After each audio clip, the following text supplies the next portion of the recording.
मध्य प्रदेश के मुख्यमंत्री शिवराज सिंह चौहान वीरांगना रानी दुर्गावती के बलिदान दिवस पर जौनपुर स्थित समाधि स्थल पहुंचे, जहां उन्होंने वीरांगना रानी दुर्गावती के प्रतिमा पर पुष्प अर्पित किए। मुख्यमंत्री शिवराज सिंह चौहान ने कहा कि नारी शक्ति और स्वाभिमान का रानी दुर्गावती हमेशा से ही प्रतीक रही हैं। उन्होंने जल संवर्धन के लिए हमेशा से ही काम किया था और अब उनके बाद जल प्रबंधन पर सर्वाधिक कोई ध्यान दे रहा है तो वह है प्रधानमंत्री नरेंद्र मोदी।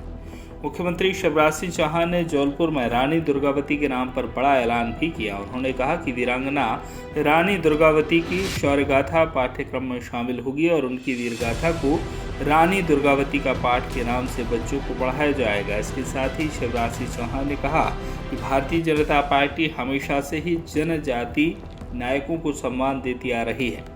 भारत के राष्ट्रपति के नाम को लेकर शिवराज सिंह चौहान ने कहा कि द्रौपदी मुर्मू का राष्ट्रपति बनना पूरी तरह से तय है। राष्ट्रपति का पद जाति से लेकर आदिवासी समाज में राष्ट्रपति बनना बहुत ही सुखद है। मेरा सौभाग्य है कि मैं राष्ट्रपति उम्मीदवार द्रौपदी मुर्मू का प्रस्तावक बना। मित्रों, आज वीरांगना रानी दुर्गावती का बलिदान दिवस है। 458वां बलिदान दिवस। मैं अपनी ओर से और राज्य की 8.5 करोड़ जनता की ओर से उनके चरणों में श्रद्धा के सुमन अर्पित करने आया हूं। वीरांगना रानी जिन्होंने अकबर की अधीनता स्वीकार नहीं की, अपने सेनापति और सेना के साथ पूरी वीरता से लड़ी रानी,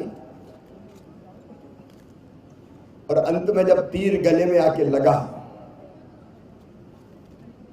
तब किसी विधर्मी का हाथ उनके शरीर को ना छू पाए, इसलिए स्वयं अपनी तलवार अपने शरीर में भोंक के उन्होंने बलिदान दिया। रानी नारी सशक्तिकरण का प्रतीक है। रानी स्वाभिमान का प्रतीक है। रानी ने कभी गुलामी स्वीकार नहीं की। वो वीर थी, वीरांगना थी, कुशल शासक थी, लेकिन जैसा राज उन्होंने चलाया वो भी अद्भुत था। विशेषकर पानी के प्रबंधन का जो काम उन्होंने किया, अकेले जबलपुर में 52 तालाब बनाए, 84 तलैया बनवाई। उस जमाने में जब नर्मदा जी बहती थी, पानी की इतनी शायद कमी नहीं होती होगी, लेकिन तब भी रानी की दूरदृष्टि देखिए। उन्होंने जगह जगह पानी रोक के, और पंचसारा तो उत्कृष्ट इंजीनियरिंग का उदाहरण है। एक तालाब उसके नीचे भर जाए तो दूसरे तालाब में पानी जाए, दूसरे में भर जाए तो तीसरे तालाब में पानी जाए। उनका जल प्रबंधन अद्भुत था। और एक कुशल शासक, जनता की सेवक, अनेकों विकास का काम करवाने वाली, और मुगलों के दांत खट्टे करे पराजित किया और अंततः बलिदान हो गई। ऐसी रानी से हम यही प्रेरणा लेते हैं कि स्वाभिमान के साथ जिए और हमारा देश आगे बढ़ता जाए। उनके चरणों में मैं प्रणाम करता हूं। रानी दुर्गावती जी के बाद जल के प्रबंधन पर अगर सर्वाधिक ध्यान दिया तो प्रधानमंत्री नरेंद्र मोदी जी ने दिया।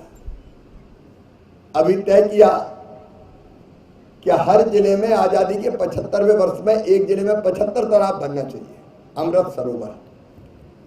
वो बनाने का काम हमारा जारी है। आज यहां श्रद्धा सुमन अर्पित करने के साथ, क्योंकि समाधि स्थल का विकास हो, एक नहीं वो अनेकों काम यहाँ किए गए हैं, आगे सोचे भी हैं।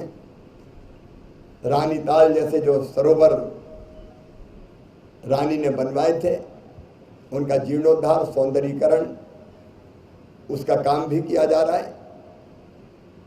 और दूसरी प्रेरणा हम रानी से ये लेते हैं कि हमारे वो भाई बहन जो विकास की दौड़ में पीछे रह गए हैं, उनको सुशासन देके सबके साथ लाने की कोशिश करना। और इसलिए हमने पेशा एक्ट लागू करने का फैसला किया जनजातीय भाई बहनों के लिए।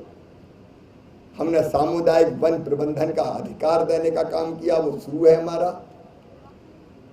अभी मैंने परसों ही बैठक करके ये तय किया कि तेंदुपत्ता तोड़ के सरकार क्यों ले जाए। अभी हम 5 ब्लॉक में शुरू कर रहे हैं, 5 जिले के 5 ब्लॉक में ग्राम सभा ही तेंदुपत्ता तोड़े और वही तेंदुपत्ता बेचे और वही तय करे कि कितनी मजदूरी देनी है, पैसे का क्या काम करना है। वनोपज पर भी हम अपने जनजाति और जंगल में रहने वाले बहनों और भाइयों को अधिकार देने का काम कर रहे हैं। एक नहीं, वैसे तो अनेकों योजना। हमने ये भी तय किया कि इमारती लकड़ी अब कट के आएगी और बिकेगी, मतलब औपचारिक आधिकारिक रूप से सरकार जो तय करती है, तो उसकी 20% राशि वो भी हमारे जनजाति भाई बहनों वन समितियों को दी जाएगी। तो वनोपज में उनका अधिकार देने का अभियान और उनकी जिंदगी बेहतर बनाने का अभियान हमने चलाया हुआ है। गरीब इज्जत से जिंदगी जी पाए, इसलिए रोटी कपड़ा मकान, पढ़ाई लिखाई, दवाई और रोजगार का इंतजाम ये हमारे प्राथमिकता के विषय है। और जब रानी की समाधि पर आते हैं तो यही संकल्प मन में जगता है कि जनता की जीवन को बेहतर बनाने के लिए हम इन सब योजनाओं को बेहतर ढंग से चलाएं। मैं उनके चरणों में श्रद्धा के सुमन अर्पित करता हूँ। ये कहते हुए गर्व है कि जनजातीय नायकों का सर्वोच्च सम्मान अगर हुआ तो भारतीय जनता पार्टी की सरकार में हुआ।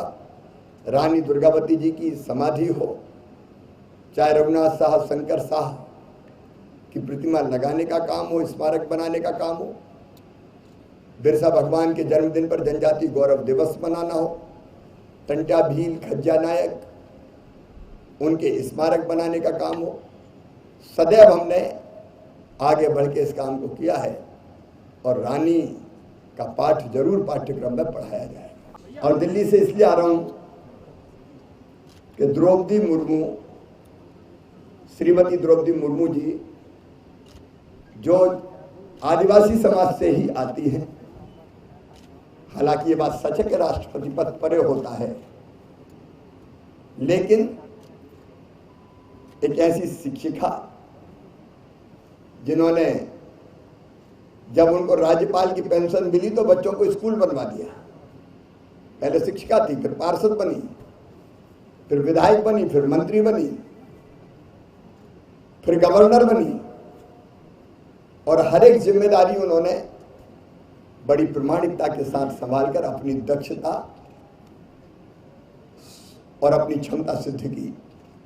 अब वो भारत की राष्ट्रपति होंगी, सुनिश्चित है, उनको जीतना ही है। आज प्रधानमंत्री नरेंद्र मोदी जी की अगुवाई में हम लोग, मैं भी स्वयं भी प्रस्तावक था, श्रीमती द्रौपदी मुर्मू जी का फॉर्म भरवा के आ रहे हैं। एक महिला, एक जनजाति आदिवासी समाज से आने वाली बहन और एक ऐसी बहन जिसने पहले अपने पति को खो दिया था, फिर एक्सीडेंट में दोनों बच्चे चले गए थे, लेकिन हिम्मत नहीं हारी, वो लगातार लोगों की सेवा के काम करती रही। ऐसी बहन अब भारत की राष्ट्रपति होगी। मैं भी बहुत आनंदित और गदगद हूँ। कल तो हमने खूब डांस किया होगा। धन्यवाद। अब महाराष्ट्र की राजनीति तो सामने दिखाई दे रही है। अब कुछ बचे ही, कमलनाथ बेचारे करेंगे क्या महाराष्ट्र जाके, यहीं घूमे। जौनपुर से आशीष बाथरे की रिपोर्ट।